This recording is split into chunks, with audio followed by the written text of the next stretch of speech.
Hello viewers, আসসালামু আলাইকুম। আপনাদেরকে আবারও ইহান ট্যুরস অ্যান্ড ট্রাভেলসে স্বাগতম। আপনারা জানেন আমরা ইউরোপের ওয়ার্ক পারমিট ভিসা নিয়ে কাজ করি। তো আমরা মূলত আসলে যে দেশগুলো নিয়ে কাজ করি সেটা আপনারা সবাই অবগত আছেন। আমি মূলত Serbia, Portugal, Slovenia, Greece, Greek cypress, Moldova, north Macedonia এগুলো নিয়ে এখন মূলত আমরা কাজ করছি।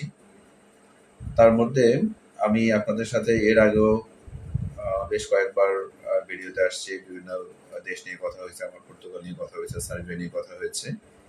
বাট একটা দেশ নিয়ে আসলে কখনোই তেমন একটা বলা হয়নি, সেটা হয়তো আপনারা হয়তো অনেকেই জানেন বা অনেকে জানতে চেয়েছেন, যে কারণে আসলে এখানে একটু আলাপ করবো আজকে। সেটা হচ্ছে ইউরোপের সেনজেন কান্ট্রি স্লোভেনিয়া। আজকে আসলে আলোচনার মূল বিষয়টা হচ্ছে স্লোভেনিয়া নিয়ে আমরা একটু জানি। অনেকের একটা ভ্রান্ত ধারণা আছে যে স্লোভেনিয়া নিয়ে আসলে বাংলাদেশ থেকে ভিসা হয় না বা কাজ হয় না। অনেকেই আসলে বিষয়টা নিয়ে একটু কনফিউশনে আছেন জানি। তো সেটা আজকে আমার ভিডিওতে ইনশাল্লাহ আমি ক্লিয়ার করে দেবো। স্লোভেনিয়াতে বাংলাদেশ থেকে কাজ হচ্ছে এবং খুব ভালোভাবে কাজ হচ্ছে।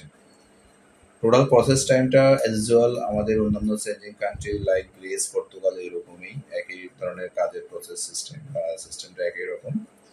কিন্তু এখানে একটু ডিফারেন্ট আছে, সেটা হচ্ছে আমরা একমাত্র স্লোভেনিয়াতে এবং লিথুনিয়াতে দুইটা দেশে যখন আমরা কাজ করি তখন আমরা সরাসরি টিআরসি কার্ডটা আগে পেয়ে যাই, যেটা টিআরসি কার্ডটা হচ্ছে মেন। টিআরসি কার্ডটা দিয়ে আমরা চলে যাই। তার ইউজুয়াল আমরা যেভাবে কাজ করি, ফাইল কালেক্ট করি, ফাইল কালেক্ট করার পর আমাদের ইমিগ্রেশন লয়ারের মাধ্যমে আপনাদের জন্য একটা ইনভাইটেশন ম্যানেজ করি, যেটাকে আমরা ওয়ার্ক পারমিট বলি। ইনভাইটেশনটা ইস্যু হওয়ার পরে আমরা এম্বাসিতে আপনাদের ঢাকা, সরি, ইন্ডিয়ান যে এম্বাসি আছে, ইন্ডিয়ান এম্বাসিতে আপনাদের জন্য অ্যাপয়েন্টমেন্ট নেই। অ্যাপয়েন্টমেন্টের স্লটটা যখন পাওয়ার পরে আমরা যাত্রী সহ আমরা ইন্ডিয়ান ভিসা করা থাকে, ইন্ডিয়ান ভিসা কনফার্ম করি। যদি করা না থাকে সেক্ষেত্রে ইন্ডিয়ান ভিসা কনফার্ম করার পরে আমরা ওই যাত্রী ইন্ডিয়াতে এম্বাসিতে ফেস করতে হয়। এম্বাসি যখন পেপার জমা দিবে, দেওয়ার পরে এম্বাসি থেকে নর্মালি 20 থেকে 25 দিনের ভিতরে একটা রেজাল্ট আসে। জিএসসি কার্ডের জন্য একটা ডেট দেয় ওরা। যদি আপনার ওয়ার্ক পারমিট বা আপনার ভিসাটা যদি কনফার্ম হয়, অ্যাপ্রুভ হয়, সেক্ষেত্রে আপনাকে সরাসরি একটা টিআরসি কার্ড প্রদান করা হয় এম্বাসি থেকে, যেটা আপনি সরাসরি নিজেই রিসিভ করবেন। রিসিভ করে বাংলাদেশে চলে আসবেন। আসার পরে আমরা এখান থেকে ম্যান পাওয়ার করে আমরা মোটামুটি টিআরসি কার্ড হয়ে আমরা ম্যান পাওয়ার হয়ে যাওয়ার পরে আমরা সপ্তাহখানেকের ভিতরে আমরা ফ্লাইট করে দিতে পারি।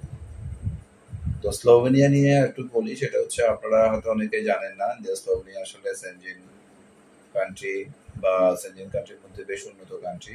এবং স্লোভেনিয়াতে আপনি যে কোনো জবে আপনি জয়েন করবেন, নর্মাল যে মানে জবগুলো আছে এগুলোতে আপনি জয়েন করলে মোটামুটি আপনাকে মিনিমাম স্যালারি হচ্ছে তাদের 1500 1500 থেকে 1800 ইউরো। দ্যাট মিনস প্রায় 2 লাখ টাকার মতো আপনার স্যালারি পড়বে। অটো যদি আপনার ওভার টাইম থাকে এর সাথে, তাহলে আর একটু বাড়বে সেটা। সো স্লোভেনিয়ার এখন মোটামুটি আমাদের কাছে কিছু ডিমান্ড আছে, যেটা হচ্ছে আপনার ওয়ার হাউসে কিছু ডিমান্ড আছে, আর হচ্ছে ফুড প্যাকেজিং এর একটা ফ্যাক্টরি ডিমান্ড আছে আমাদের কাছে। তো আপনারা যদি স্লোভেনিয়া নিয়ে কারো কোনো আগ্রহ থাকে তাহলে আপনারা দ্রুত ইহান ট্যুরস অ্যান্ড ট্রাভেলসে যোগাযোগ করে আমাদের ফাইল সাবমিট করতে পারেন। ইনশাল্লাহ আমরা আপনাদেরকে সময় মতো 5 থেকে 6 মাস আমাদের লেগে যায়, টোটাল 5-6 মাসের মধ্যে ইনশাল্লাহ আমরা ফ্লাইট কনফার্ম করতে পারবো। তো যারা আসলে এতদিন স্লোভেনিয়া নিয়ে তেমন কোনো আগ্রহ দেখাননি, আমি আশা করবো এরপর থেকে আপনারা স্লোভেনিয়া যাওয়ার জন্য স্লোভেনিয়ার বিষয়টা নিয়ে চিন্তা করবেন। তবে হ্যাঁ, পর্তুগাল বা অন্যান্য দেশ থেকে একটু এক্সপেন্সিভ, কস্টিং একটু বেশি, সেটাও মাথায় রাখবেন। তবে ভিসা রেশিও ভালো, ভিসা রেশিও মোটামুটি আমরা দেখতে পাচ্ছি 80 থেকে 90% ভিসা হচ্ছে। খারাপ না, ভালো পার্সেন্টেজ, ভালো ভিসা। আপনারা চাইলে ট্রাই করতে পারেন। থ্যাংক ইউ সো মাচ, সবাইকে ভালো থাকবেন। আবার কোনো একটা ভিডিও নিয়ে আপনাদের সাথে হাজির হবো। আসসালামু আলাইকুম সবাইকে।